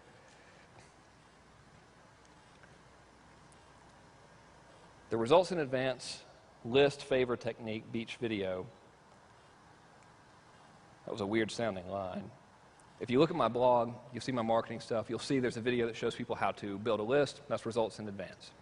I give people a technique which shows them how to get more money out of their market by doing them a big favor and them asking them a favor in return. Results in advance. Immediately applicable stuff that they can do now. The beach video, which was aptly entitled Naked Dudes Playing Volleyball or something like that, was speaking to their core identity because it showed me on a journey to the beach. I ended up at the beach, all right? All core identity. And finally, sometimes to avoid seeming like you're patronizing people, you can't come out and say this is what you're probably thinking to a market because no one wants to be told what we're probably thinking over and over again. After a while, you're like, dude, you don't know what I'm thinking, shut up, right? It's normal. So sometimes you have to borrow their voice and let someone else be their voice. In this case, if you look on the blog and see my marketing, you'll see a case study with a guy named Goher Chowdhury. He is another internet marketing dude who interviewed me. He borrowed the voice of the market and said, when I saw this, I thought it was hype. What's the difference between this and manipulation? Why is this so good? And he basically grilled me. So he borrowed the voice of the market, essentially. He spoke for them in a true and congruent manner. And that is it. I think I have to wrap up. Sorry. Gotta go. Thanks. Thank you, guys. Thank you. Thank you very much. Okay. Okay, give Frank a Now big what do we do? hand. Outstanding. Thanks, man. Awesome job, man. That's outstanding. Cool.